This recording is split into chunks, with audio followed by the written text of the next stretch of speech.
Hi friends, cook with ಮೇಯಿಂದ ಇವತ್ತು ನಾನು ತೋರಿಸ್ತಿರೋದು ಗೋಧಿ ದೋಸೆ. ಗೋಧಿ ದೋಸೆಗೆ ಏನೇನು ಬೇಕು, ಹೆಂಗ್ ಮಾಡೋದು ಅಂತ ನೋಡೋಣ ಬನ್ನಿ. ಫಸ್ಟಿಗೆ ಅದಕ್ಕೆ ಒಂದು ಬೌಲ್ ತಗೊಳ್ಳಿ. ನಂತರ ಗೋಧಿ ಹಿಟ್ಟು ಹಾಕ್ಕೊಳ್ಳಿ. ನಾನಿಲ್ಲಿ 5 ಮೆಂಬರ್ಸ್ಗೆ ಮಾಡ್ತಿದ್ದೀನಿ ಗೋಧಿ ದೋಸೆ.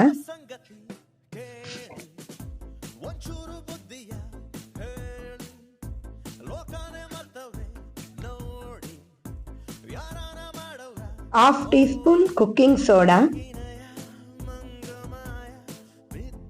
1.5 ಟೀ ಸ್ಪೂನ್ ಸಾಲ್ಟ್,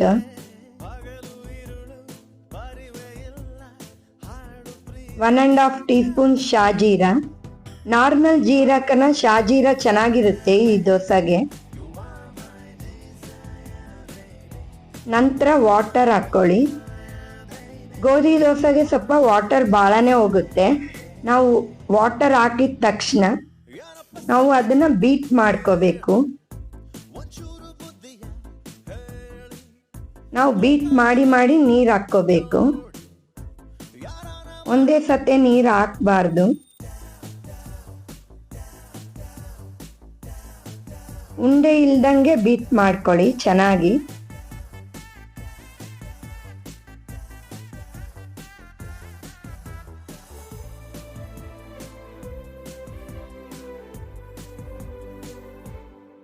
ಒಂದೇ ಸತಿ ವಾಟರ್ ಹಾಕ್ಬಿಟ್ರೆ ನಮಗೆ ನೀಟಾಗಿ ಬೀಟ್ ಮಾಡಕ್ಕೆ ಬರಲ್ಲ. ಅದು ನೋಡಿ, ಈ ಥರ ಸ್ಲೋ ಆಗಿ ಚೆನ್ನಾಗಿ ನೀಟಾಗಿ ಬೀಟ್ ಮಾಡಿಕೊಂಡು.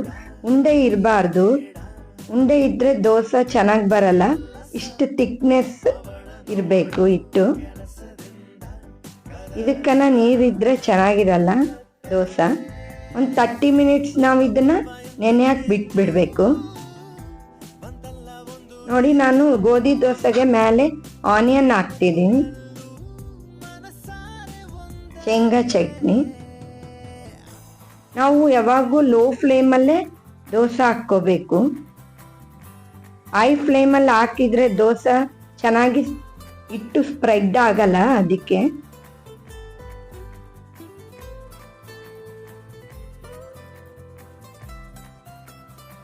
ದೋಸೆ ಹಾಕಿದ ಮೇಲೆ ನಾವು ಹೈ ಫ್ಲೇಮ್ ಮಾಡಿಕೊಂಡು ಅದ್ರ ಮೇಲೆ ಆನಿಯನ್ ಹಾಕ್ಕೋಬೇಕು.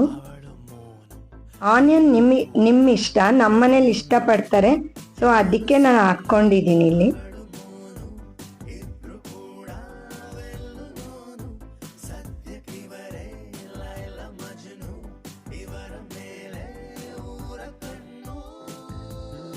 ಆಯಿಲ್ ಹಾಕಿ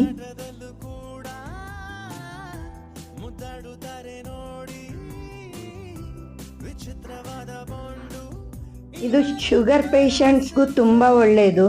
ಅವ್ರಿಗೂ ಚಪಾತಿ ರೊಟ್ಟಿ ಅದನ್ನೇ ಬೇಜಾರಾಗುತ್ತಲ್ಲ ಕೆಲವು ಟೈಮಲ್ಲಿ. ಇದು ಫಾಸ್ಟಾಗೆ ಆಗುತ್ತೆ. ಬೇರೆ ಪಲ್ಯ ಇದ್ದರೂ ತಿನ್ಬೋದು ದೋಸೆ ಜೊತೆಗೆ. ನೋಡಿ, ಕಲರ್ ಎಷ್ಟು ಚೆನ್ನಾಗಿದೆ.